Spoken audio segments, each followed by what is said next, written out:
Hello and welcome in. Please do not leave your luggage unattended on the station.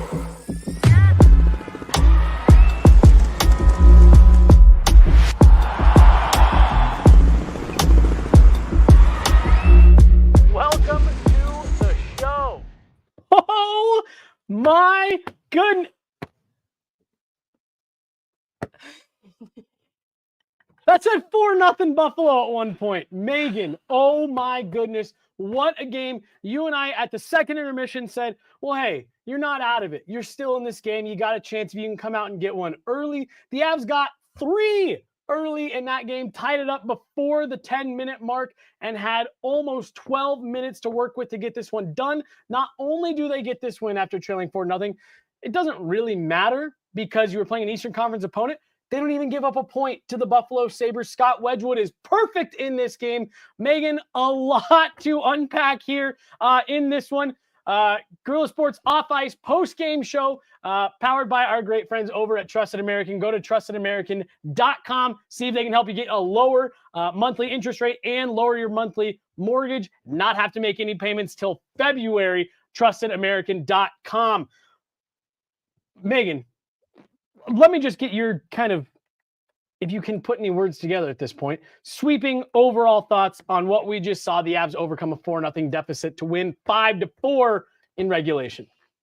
You take a breath. I'm overstimulated by the wave of excitement. This emotion is unfamiliar to me this season. Just the elation of how exciting this comeback is not something I have felt this year from the Avs.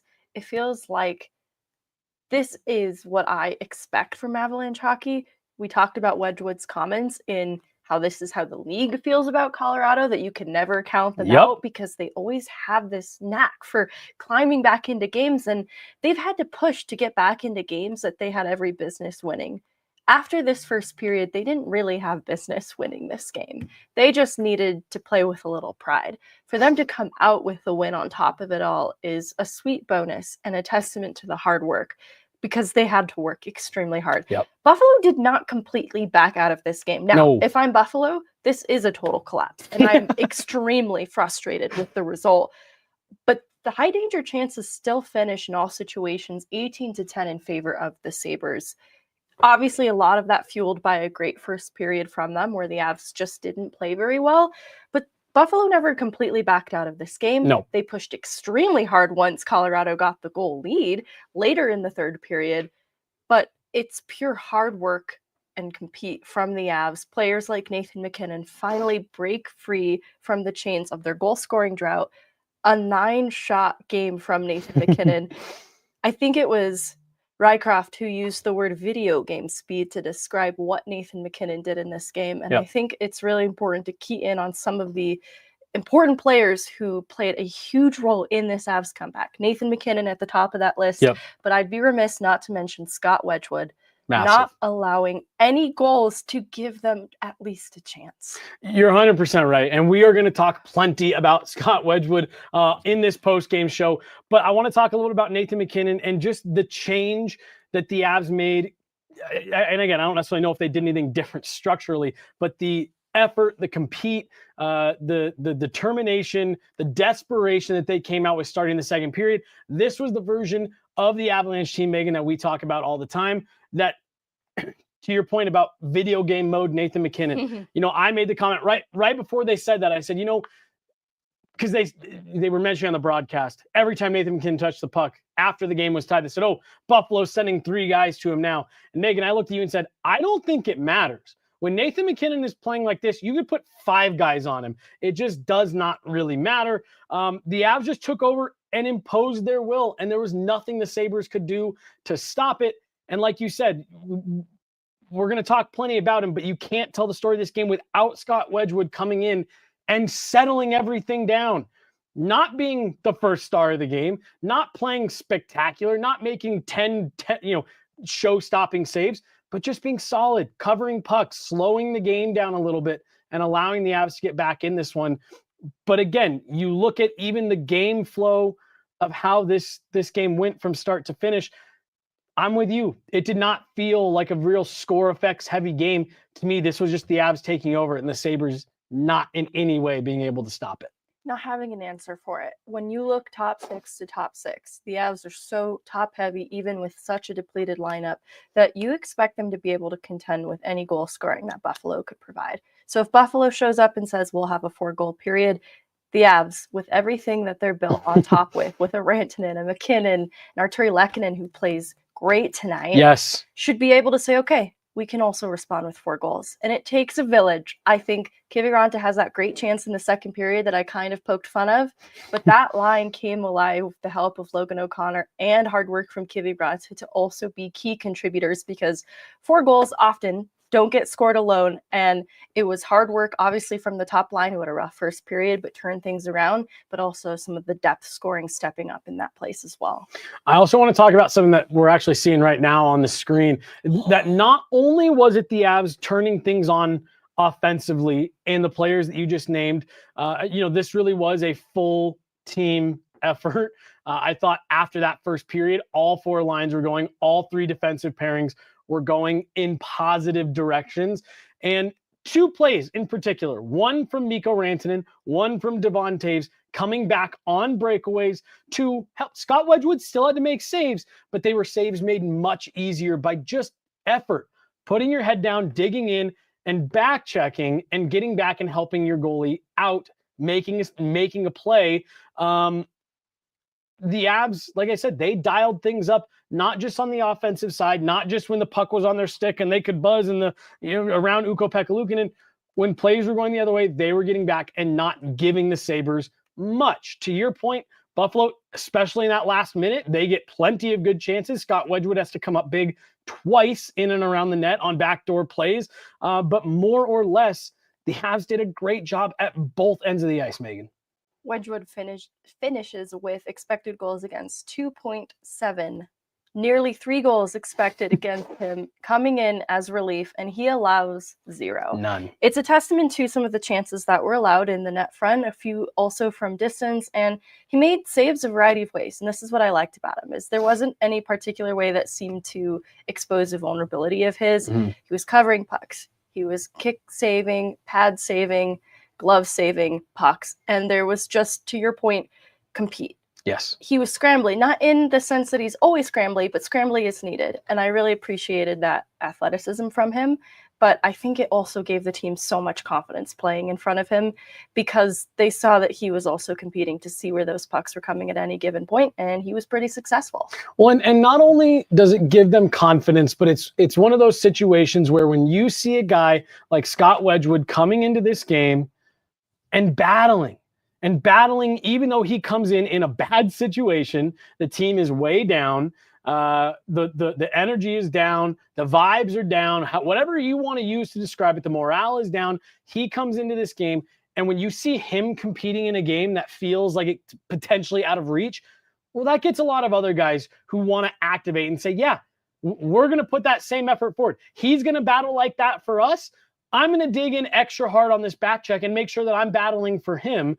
And I just thought that it unlocked. I mentioned work ethic after the first period. The work ethic, the level elevated as that game went on. And I just can't help but feel that the way that Scott Wedgewood came in and played, at the same time that the Avs felt like they really started to dial it up, it made such a massive difference the rest of the way. The energy level, the compete level, it was all there. You look at that second period again and you see shades of that.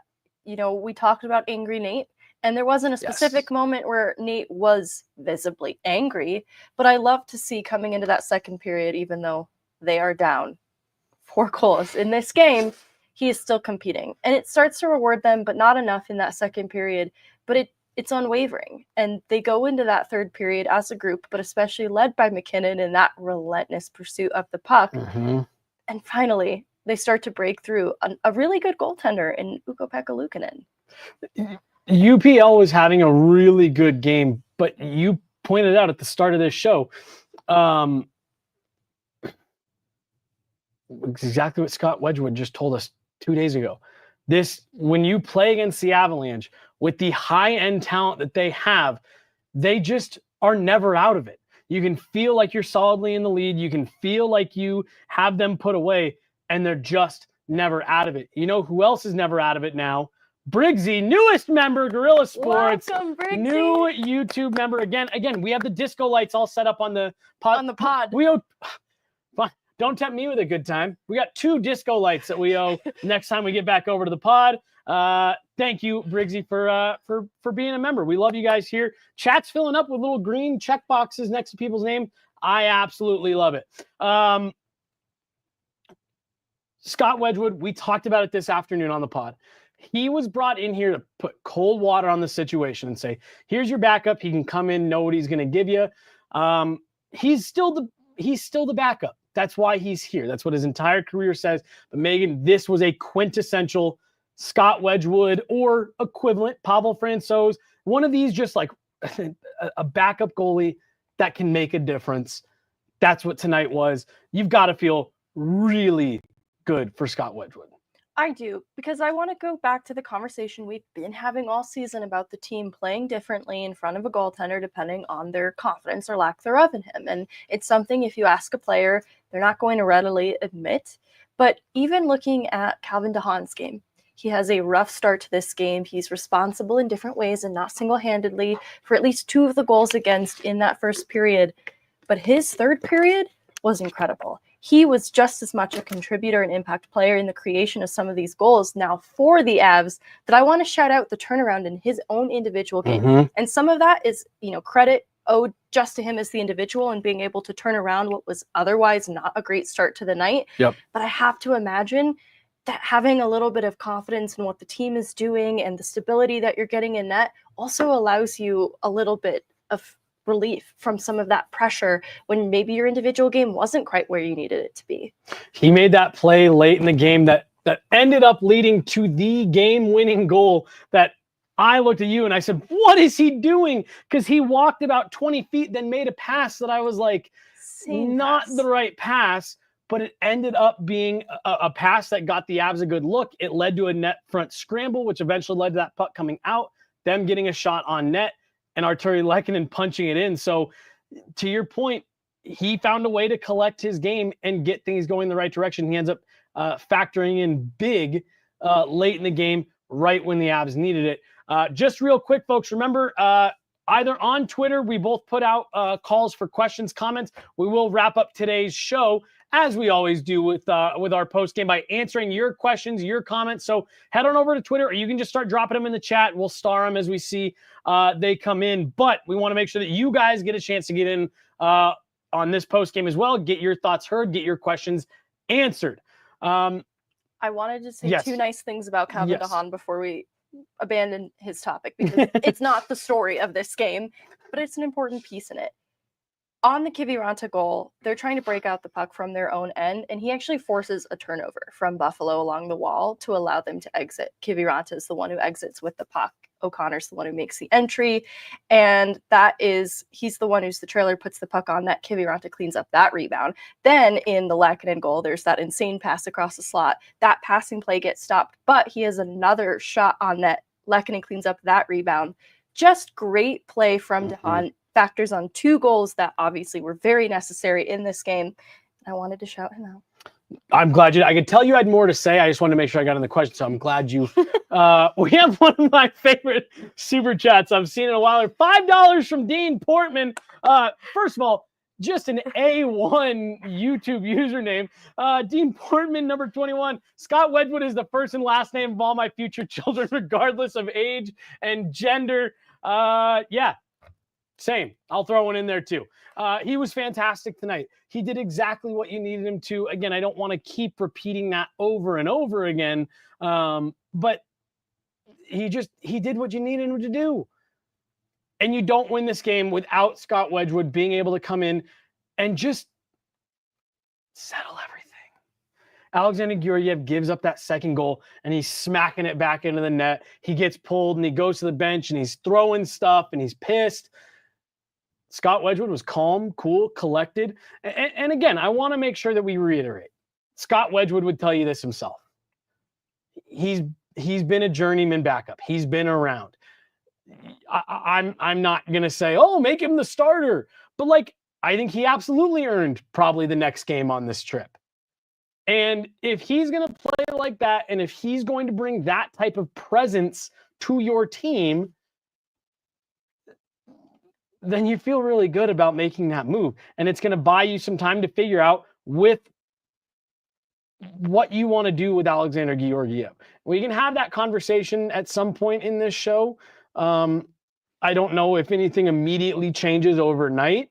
But you've clearly got some decisions to make on Alexander Georgiev, and what Scott Wedgewood showed you tonight is that he can at least give you quality minutes and give you a little bit of time to be able to make that decision. He comes in cold, and he hasn't spent much time with the team to begin learning their systems and how then categorically the Avs would like to defend in front of him. And I think the chaos of this game and all of that in consideration makes it a little extra special for what Wedgewood was able to provide. Again, I think you're right to put a little pause on what this means around the goaltending position moving forward, but people are right to want to discuss it because I think we've shared in the sentiment that bringing in Wedgewood, moving on from Montano, did not mean that they had full faith in Georgiev. I think that because they didn't have faith in Georgiev is why they made that move. And so I think that remains part of the question, problem, issue. This is not good for Alexander Georgiev as their starter. It's the consistency issue that just continues to crop up over and over and over again. It's like when you're in a relationship with someone and you have the same fight over, and it's like, okay, this issue clearly isn't getting any better because we keep having the same argument. It's the same thing.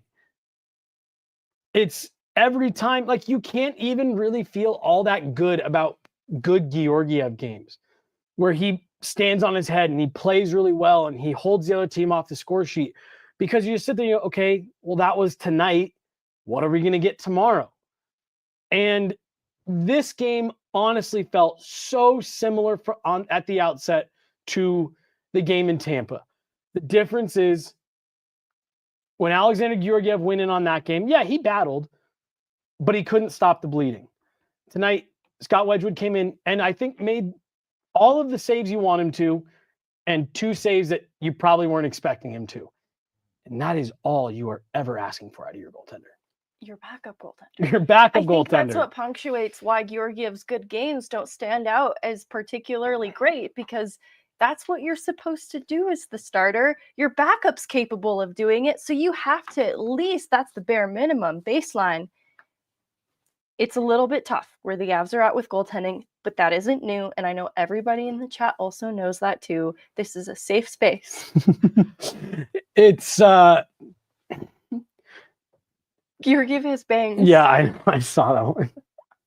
No, there's some people who didn't see the show earlier, and they're so confused. Yeah, we talked about if you're getting bangs, it's not that bangs are bad. Some people look great in bangs, but if you didn't have bangs and suddenly you have bangs, you might be going through something a little bit here.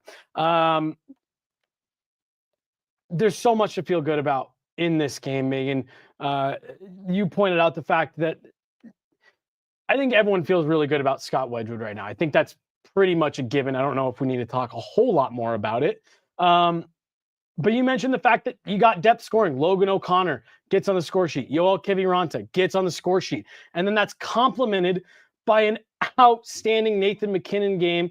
Cale Makar ends up bouncing back really strong after a little bit of a shaky first period. Mikko Rantanen, active, involved, engaged. Your top guys were going. You got the depth contributions. Again, like if I'm nitpicking here, beyond the first period was terrible. Nothing about the result changes the way that this game started. Outside of that, the only thing that I really feel like I can nitpick here is I want to see a bigger game out of Casey Middlestat. But again, you got the depth scoring. You didn't need a huge game out of Casey Middlestat.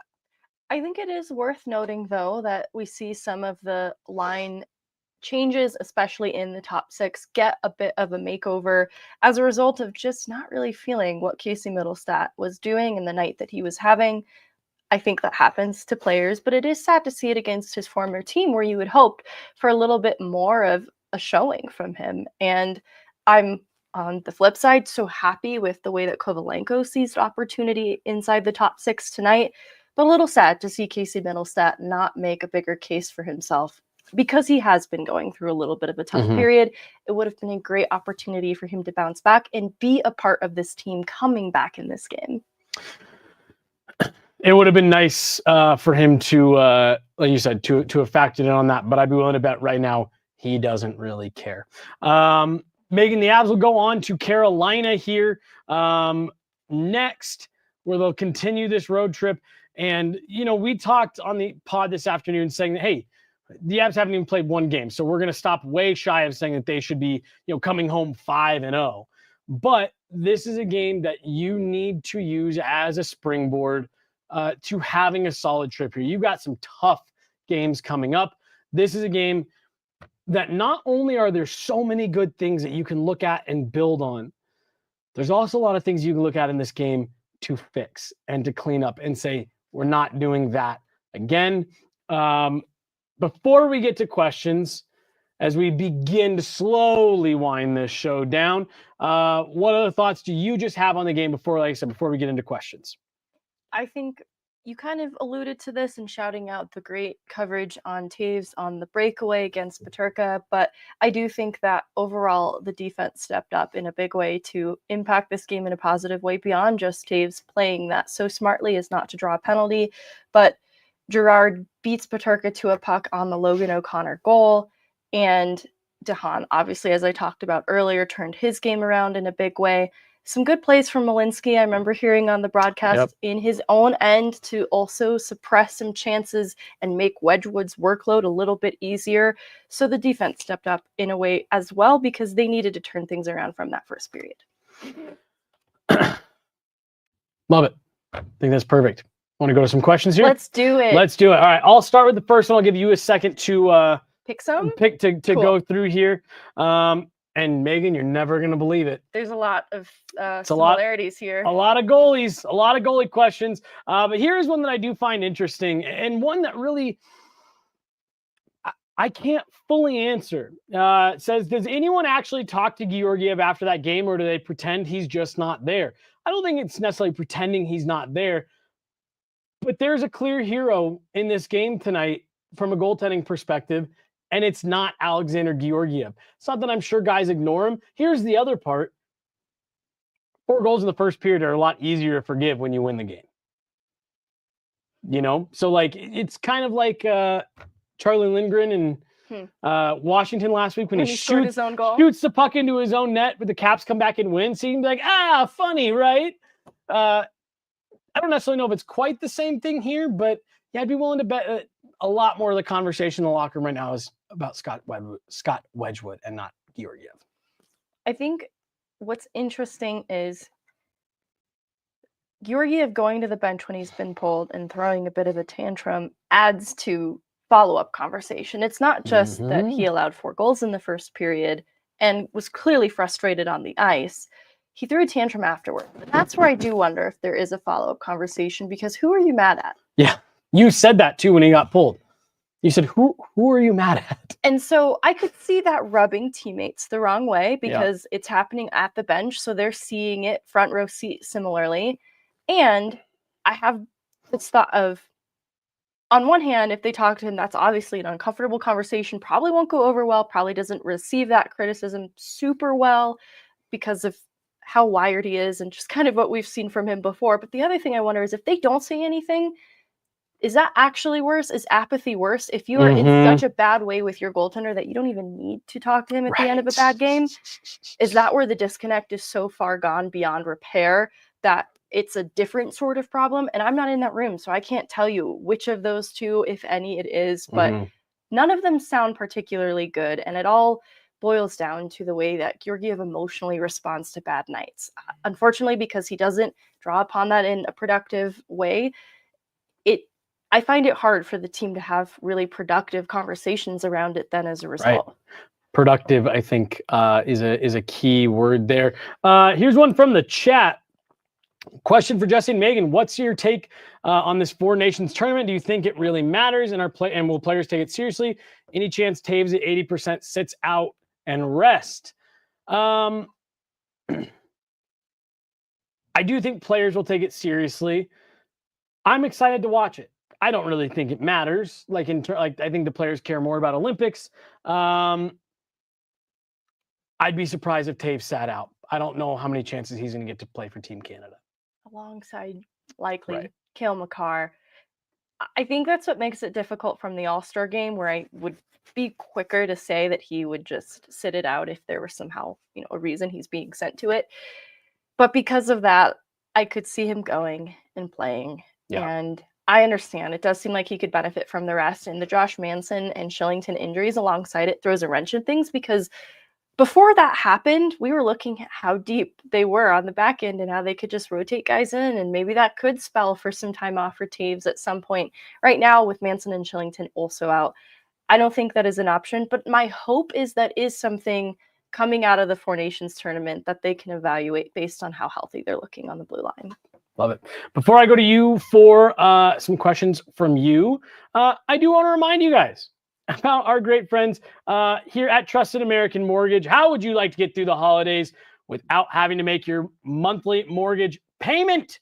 Well, go to trustedamerican.com to see how they can help you refinance your home and not have to make any payments till February 2024. Trusted American salary-based mortgage consultants want to help you get into a better interest rate and lower your monthly payments. And right now, Megan, they will even cover the cost of your appraisal. That's a $650 value. Go to trustedamerican.com or scan the QR code right here on the screen to see how much money they can save you today. What questions you got for us? All right.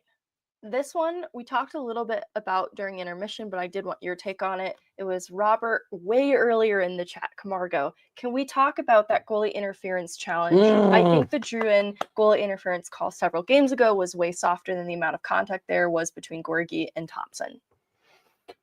So I tweeted out that I liked the challenge. I said, I don't know if they're going to win, but I like the challenge.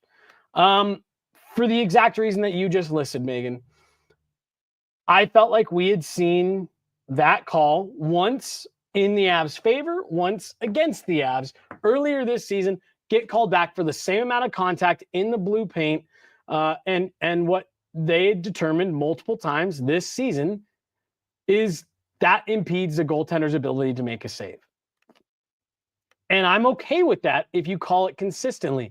To me, this one felt the exact same. The call goes the other way. And that, to me, is what leads to not frustration that it counts. It doesn't make a difference to me. I'm not Alexander Georgiev. But it does bother me that we've seen a precedent set and then upheld. And tonight, I felt like we saw a different result.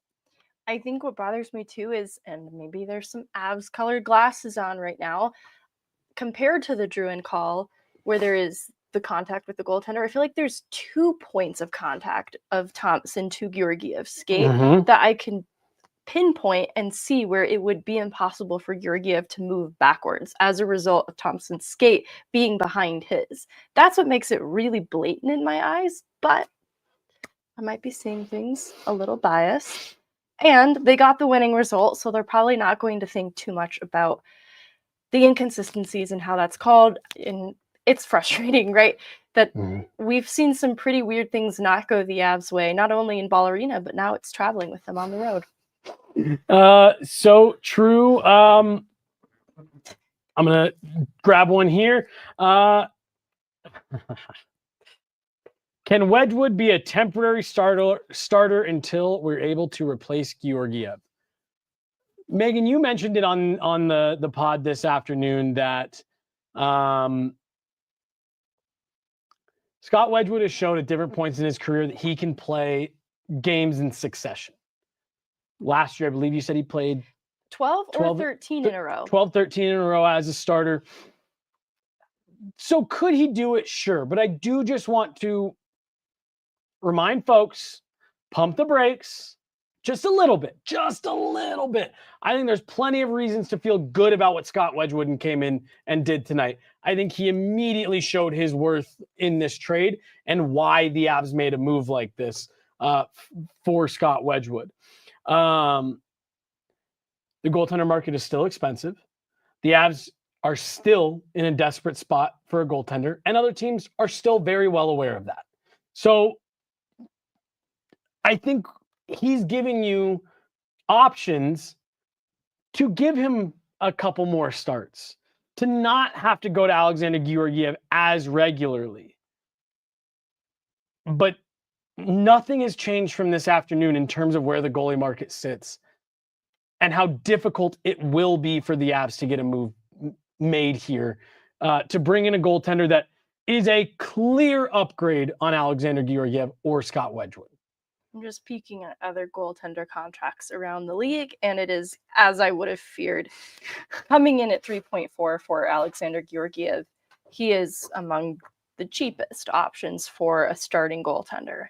It doesn't make it right, but because they've just taken on a little bit more of a cap hit in bringing on Wedgewood, even moving Georgiev out doesn't grant them much flexibility at that position.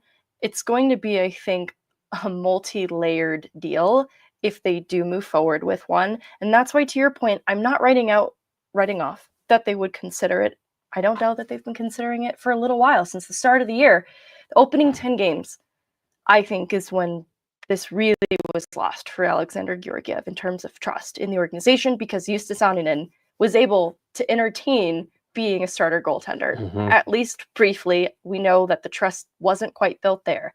So what I'm getting at is Georgiev usually gets a little bit better after he's had his net threatened. And so, Justus Annunen getting those 4 starts and winning helped to string together some incredibly important points in the standing. I could see Wedgewood doing something similarly here and getting some consistent starts. And the Georgiev you get back on the other side probably can help you get a couple wins too, to buy them some time. I don't know how much time they have, but I don't think this can be the conclusion of what they want to do with the goaltending position. But I think it's going to require more than just some kind of 1v1 swap. And I think that's also going to require the Avs getting a clearer picture on their health. And so they're waiting on a couple things to come into play before they can really evaluate and execute anything on the goaltending position, in my opinion. I agree with you. I agree with you. We got another super chat here, Megan. Well, now we have 2 disco lights and 2 super chat lights we owe back on the pod. Remember, we'll have to have Mark hook them up over here. From Ryan B, $5. Thank you so much, Ryan. I'm kind of blown away by the Georgiev story. Can either of you think of another goalie with this long of a leash? They've gambled 2 seasons now. So I'm not going to tell you you're wrong. I will make the pretty firm argument that going into last season, it did not feel like a gamble. In fact, Alexander Georgiev had a great first year here. He had a great first year here. That actually felt like the Avs may have actually found another kind of discount guy. Then the inconsistency started, and the up and down, and the roller coaster started last year. This was the first year that going into the season, it really felt like, oh, is this what you want to do going into it? And I think so much of what you just laid out is spot on. And it also goes back to what you said earlier today on the pod of this is kind of the way the Avs have built their net. You're pretty strapped because you went out of your way to do what you did when you won a Stanley Cup and build it a little bit cheaper and spend that money somewhere else. So I do agree that it feels like he's got a really long leash. There's part of it that just feels like the Avs looked around in their mudroom and were like, damn, all we have is this crazy long leash. I guess we got to give it to him. You know what I mean?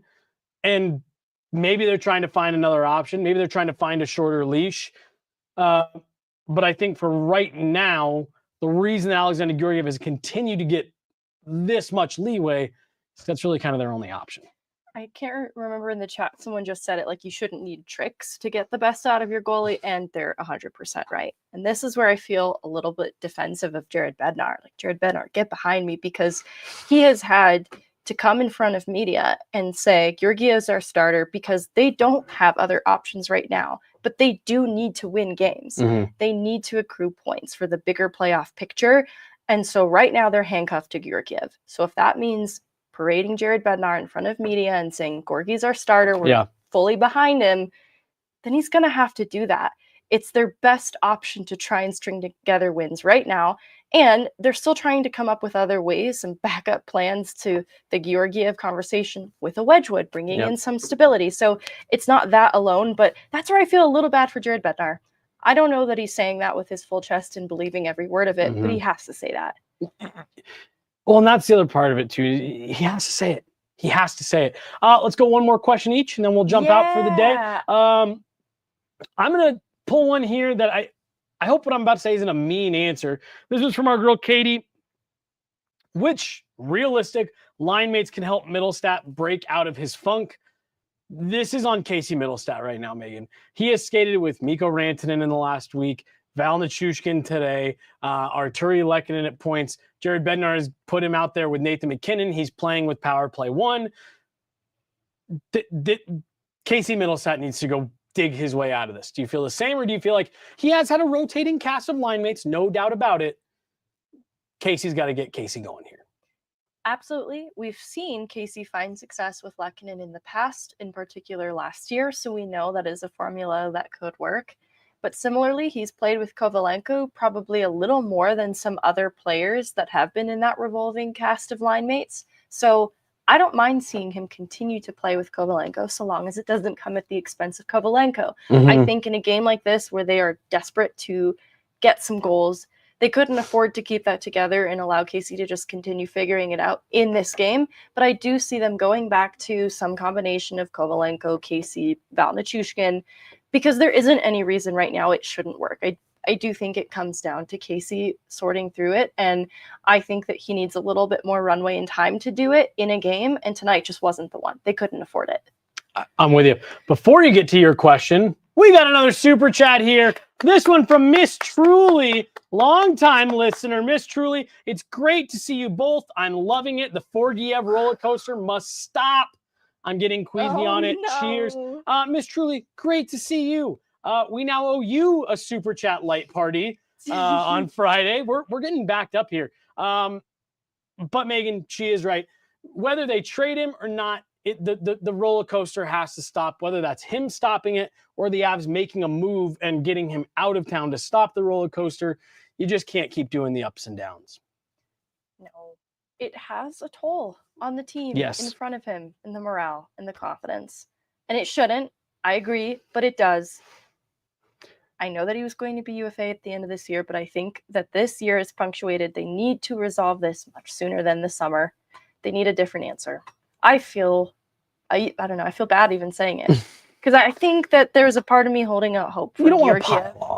No, I think I was, though, at one point holding out hope for Georgiev to be a little better than he was in terms of consistency. I'm like, well, he can play good games. We know that much. Can he do that a little more often than we've seen this year?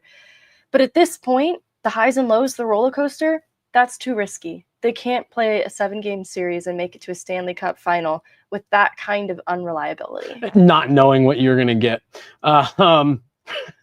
Friday pod is just going to be an hour-long disco party. That's what it's shaping up for right now. And if the Avs put together another game like this one against Carolina, it will have to be. Megan, what question do you got for us to help round out the day? I was going to ask you the Middlestat one, too. Dang. Okay, dang it. So I think right now we're sitting at a ton of Georgiev questions. So I've got one here that was in the chat that I think you and I will have a pretty aligned answer on. Cool. If you want me to go to this one instead. Yes. Are we going to talk about Bednar's future? I've been pretty adamant about this even today on the pod. His future is with the Avs. I actually just said on a show last week that for me, Jared Bednar is the MVP of the first quarter of the season for this Avalanche team. There's been so much uncertainty, so much instability in the roster, rotating cast of players, goaltending problems, and to me, Jared Bednar has navigated those in a way that has his team 2 games over 500. When they probably don't have much business being. He's coaching his ass off right now. From that 48-point season to now, I think that he's had some pretty good teams handed to him. And that's not to take away from what he's done as a coach. But this has been one of the most incomplete rosters any coach could be handed. Mm-hmm. And to be above 500 with such a depleted lineup, I think is a huge accomplishment. And there's ups and downs with morale issues that, you need somebody trying to steady that ship. And I think period by period, the Avs got better in this game after a disaster of a first. I remember Zach Parise said that Jared Bednar provides them a roadmap to win. It's up to them to actually execute. And I still have faith that he is such a detail-oriented coach, providing his players with so much information. Maybe for some of the new guys, it was too much information at times, because there's so much newness to this roster this year that it wasn't just preparing teams for the team ahead of them. It was also preparing his players just to play alongside each other newly. And so, there's the pre-scout, here's what to expect from Buffalo, but also here's what you should be doing with each other just generally, because you're going to be on a line with this guy tonight. And I think that was a lot of adjustment for him as a coach to navigate as well. I think he's handled it really well. And I think the result tonight, when you ask yourself, has he lost the room? That was a team that rallied. And again, it came down to them executing too. There was so much compete that the players themselves needed to have. But I think Jared Bednar is also a part of that conversation. I completely agree with you. I think you've hit so many good points tonight. Monty, I think that's an interesting point. I 100% agree with that. If the Avs fired Jared Bednar tomorrow, there would be 5 teams that would be like, do we fire him and just bring that guy in? You don't fire a coach like Jared Bednar. He would get scooped up immediately. A special coach to have forged a relationship and form of communication with Nathan MacKinnon, a unique player. Yeah. He's a special coach. He's a special coach. Megan, I think that's going to do it. Do you have any final thoughts on has to be the most feel-good game of the season so far for the Avs? Just that Jared Bednar also isn't the front office and doesn't get to make front office decisions. He can weigh in on them and have an opinion, but Georgiev being the answer in net right now is not because Jared Bednar said so. And I just felt like I needed to clarify that. He's got to play the players that he's given, right? My kind of wrapping up thoughts for tonight. We said that we wanted to see this be a get-right game for the Avalanche. I'm going to stop shy of saying that it was that. But this was a game that they needed. They needed the 2 points. You couldn't stand to fall further out of playoff contention, Megan. You put yourself right back into it, right back in the wild card mix there, and you're not falling too far out with just what would have been a bad performance that it wouldn't even have just been, we lost some ground. You would have felt bad about the way that you lost this game. For this team to be able to climb back in, find a way to win, I think it's just spectacular for them. And I think this can go a long way in the locker room. We also mentioned today that we wanted to see them string together a few good games to get just things going back in the right direction. If they handle it right and they can find a way to build on it, this can be a game like that. Doesn't get easier. They're going to Carolina next. A great team. They cannot afford to get away with what they got away with tonight. It was a great effort to come back from it, but they can't let a team like Carolina get into a game the way that they let Buffalo in the first period. So there has to be a lot of learning lessons to take from this one and carry into the next. You're 100% right. Cale Makar told us last week that they have to be better about recognizing when they don't have their game and flipping that switch quicker. Thought they did a little bit of that tonight. But like you said, you can't wait till you fall behind against Carolina Hurricanes because you will not be able to climb back into that one. That's going to do it, guys. What a night. What a game. We'll be right back at it with this exact same setup on Thursday as the Avs are facing off against the Carolina Hurricanes. So we'll be back. Intermissions, post-game. We had a ton of fun tonight. It was a roller coaster. It was a roller coaster, but we had a ton of fun. So thanks so much for tuning in. Massive shout out to John, by the way. Everything that you guys are seeing pulled together here, John makes it all happen. Mark was in here earlier helping out as well. So big shout out to him. He makes everything in the studio happen. That's Meghan Angley. I'm Jesse Montano. This has been Guerrilla Sports Off Ice post-game live edition. Thanks so much for tuning in, guys. And we will talk to you later. Right back at it on Thursday.